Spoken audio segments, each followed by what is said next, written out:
दोस्तों नमस्कार। मैं हूं सतीश श्रीवास्तव। दिल्ली सहारा के न्यूज चैनल में आपका हार्दिक स्वागत है।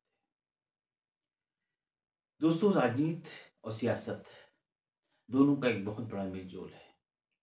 लेकिन जब राजनीति अपराधियों के सामंजस्य से चलाई जाए तो उसका हश्र एक न एक दिन बुरा होना ही है। लालू प्रसाद यादव का बिहार एक अतीत कहा जा सकता है। लेकिन क्या बिहार में अतीत की वापसी हो रही है? बीजेपी और नीतीश कुमार की सरकार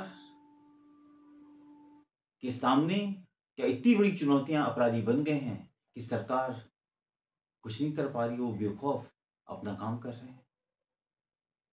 अगर विपक्ष की सरकार होती है, अपोजिशन की सरकार होती है, तो यही देश का मीडिया और यही भारतीय जनता पार्टी के लोग ये कहते हैं कि आतंक का पर्याय है ये प्रदेश। अब अगर उनसे पूछा जाए कि बिहार किसका पर्याय है तो क्या बताएंगे? जिस ढंग से मोकामा में कई राउंड फायरिंग हुई है दिन दहाड़े, और वो इतने बड़े अपराधी चाहे वो किसी पार्टी के हों, सरकार नीतीश कुमार की भारतीय जनता पार्टी की गठबंधन की सरकार है। सरकार हाथ में हाथ धरे क्यों बैठी? कैसे इतना बड़ा कांड होता चला जा रहा है?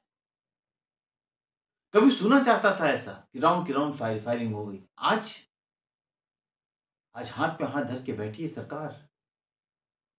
भारतीय जनता पार्टी क्या दिखाना चाहती है? क्या ऐसे ही बिहार चलेगा? इसी वर्ष चुनाव होने हैं। चुनाव का मापदंड क्या होगा? क्या जानबूझ के कुछ अपराधियों को छूट दी जा रही है? वरना सरकार आखिर कर क्या रही है? दोस्तों, विस्तृत रिपोर्ट आपके सामने हम पेश करते हैं। उसके पहले आपसे एक निवेदन करेंगे कि जिन लोगों ने अभी तक दिल्ली सहारा के यूट्यूब चैनल को सब्सक्राइब नहीं किया है, प्लीज सब्सक्राइब करें, लाइक करें, ज्यादा से ज्यादा शेयर करें। दोस्तों, ये आपका चैनल आपके प्यार और आशीर्वाद के कारण ही ये चैनल दिन प्रतिदिन बढ़ता जा रहा है। अब सवाल इस बात का है दोस्तों कि बिहार की राजनीति किस करोड़ बदल रही है? नीतीश कुमार का मौन, संजय झा की ज्यादा व्यस्तता प्रतिदिन कुछ नए नए करवट ले रही है। ललन सिंह के क्षेत्र में इतना बड़ा गोलीकांड, और शांत बैठ करके वो कहते हैं कि लालू प्रसाद यादव के जमाने में बहुत से आतंकी केस हुआ करते। अगर लालू प्रसाद यादव के वक्त में या तेजस्वी के पिताजी के वक्त में कोई ऐसे कांड हुए हैं तो नीतीश जी की भी सरकार में बहुत से कांड हुए हैं। अब सरकार क्या कांडों को लेकर के छोटे कांड, बड़े कांड, नीतीश के कांड, लालू के कांड को कंपेयर करेगी? फिर सरकार क्या है? फिर आपके और दूसरे सरकारों में अंतर क्या है? अनंत सिंह और सोनू मोनू गैंग के बीच में जो गैंगवार हुआ है, कई राउंड गोलियां चली हैं, वो क्यों हुआ? खबरें हैं कि अनंत सिंह के ऊपर इतने राउंड गोलियां चलाई गई। हर जगह खबरें यही आ रही हैं। सच्चाई क्या है? अनंत सिंह मोकामा में क्या कर रहे थे? सोनू मोनू के घर के पास वो क्या कर रहे थे? अब सवाल इस बात का, गोलियां किसने पहले चलाई? वो कहता आपने चलाई, वो कहता आपने चलाई। अपराधों में यही होता है, कोई किसी की गलती नहीं मानता। लेकिन अनंत सिंह का कहना है कि लगातार गोलियां उनके ऊपर चलाई गई, वो बच के निकल गए। यद्यपि अनंत सिंह अब सरेंडर कर चुके हैं और कोर्ट ने उनको जेल भेज दिया। वैसे अनंत सिंह का फायदा है कि कोर्ट में जेल जाने के बाद कम उस सेफ्टी उनको मिलेगी। लेकिन सवाल इस बात का है कि बिहार की सरकार कुंभकर्ण की नींद बन के क्यों सो रही है? इस माजरे में है क्या? अनंत सिंह कहते हैं कि हम पर गोलियां चलाई गई। सोनू मोनू कहते हैं कि हम तो खेत में थे, जब गोलियों की आवाजें जो लोगों ने मुझे बताया था, हम वहां गए। सवाल इस बात का है कि झगड़ा है क्या? जब झगड़े की हमने बहुत तहकीकात की तो सोनू मोनू का कहना है कि ये मामला हमारा पर्सनल है, जिसको कि विवाद का रूप दिया गया। उनका कहना है कि उनका ईंटे का भट्टा था और ईंटे के भट्टे में जिस व्यक्ति को सारा कामकाज सौंपा गया था उसने काफी पैसे उसमें से गड़बड़ी कर दी। कई बार उससे पैसा मांगा गया लेकिन वो नहीं दिया और अब वो अनंत सिंह के शरण में चला गया। अनंत सिंह ने उसको बोल दिया तुम्हें पैसा देने की जरूरत नहीं, जो होगा हम देख लेंगे। जब ये 2 दिन पहले उसके घर गए तो वो नहीं मिला। उसकी वाइफ से, उसकी पत्नी से उन्होंने उसका नंबर मांगा, उसने कहा मुझे नहीं पता।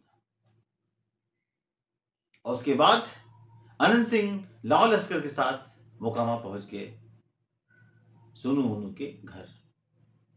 और उसके बाद ही सोनू मोनू के पिता का कहना है, जो कि खुद एक सीनियर लॉयर हैं, कि अंधाधुंध गोलियां चलाएगी, मैं जान बचा के भागा। अब गोलियां किसने पहले चलाई, किसने नहीं चलाई, ये तो विवाद का विषय है ही। सवाल इस बात का है कि अनंत सिंह क्या करने उनके घर गए थे। अगर उनका व्यक्तिगत मामला है, अब जो विशेष सूत्र बताते हैं कि ये दोनों पहले एक साथ काम करते थे। उसके बाद धीरे धीरे करते करते जब ये जेल चले गए, सोनू मोनू ने अपनी सरकार बना ली। सरकार मतलब अपराध की सरकार, और अपनी स्थिति को इतनी मजबूत कर लिया कि उनको अनंत सिंह की जरूरत नहीं पड़ी। ये अनंत सिंह चाहते थे कि सोनू मोनू उनके अंडर में रह के काम करे, और यही चीज उनको नागवार हुई थी। आज जो हालात पैदा हुए हैं वो यही है कि यहां पे लड़ाई ईगो की है, तू बड़ा कि मैं बड़ा। क्योंकि जो व्यक्ति उनकी सरपरस्ती में रहा है, अब वो अपने आप को भी उनके बराबर समझता है।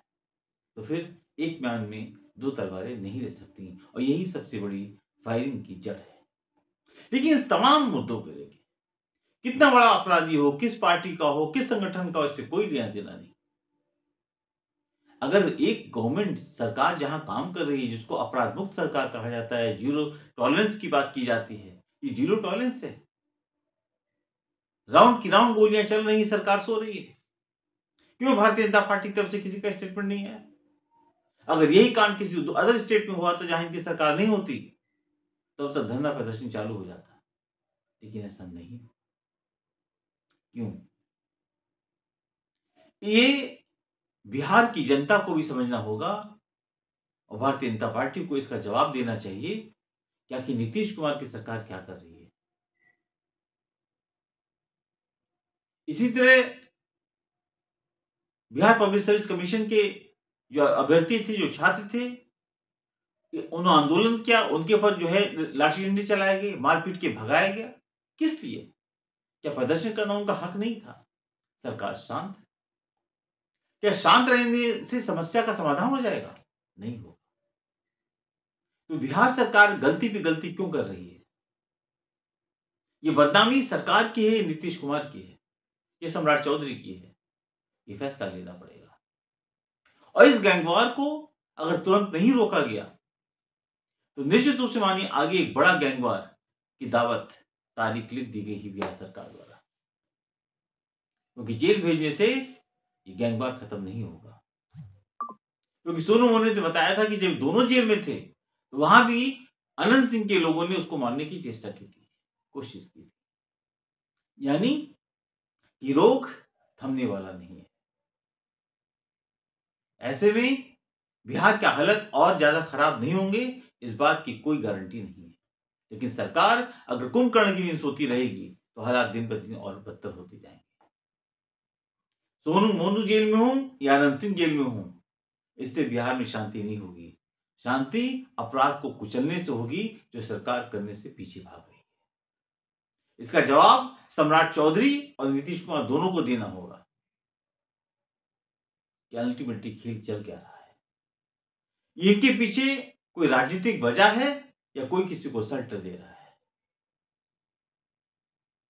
यद्यपि अनंत सिंह आरजेडी से थे, जब उनके यहाँ AK-47 राइफल मिली थी तो उनकी सदस्यता चली गई थी, उनकी पत्नी वहां से विधायक हो गई।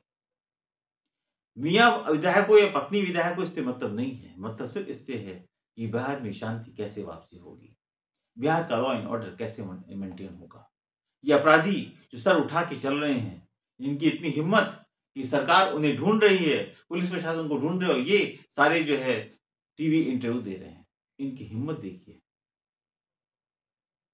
टीवी चैनल्स में उनके इंटरव्यू आ रहे हैं और पुलिस उनको ढूंढ रही है और दोनों अपनी अपनी बातों को रख रहे हैं। सवाल इस बात का है कि क्या ऐसे बिहार में शांति हो पाएगी? बिहार की सरकार चल पाएगी? क्या बिहार के लोगों के साथ ही न्याय हो पाएगा? शायद नहीं। इस शांति के लिए सरकार को कोई मेजर रोल प्ले करना पड़ेगा, राजनीतिक द्वंद्व को दरकिनार करके। नमस्कार दोस्तों, आपको ये हमारा प्रोग्राम कैसा लगा? प्लीज कमेंट बॉक्स में कमेंट्स करें, लाइक करें, शेयर करें। मैं हूं सत्येंद्र श्रीवास्तव। कल फिर एक नए विश्लेषण के साथ आपके बीच में मौजूद होऊंगा। नमस्कार।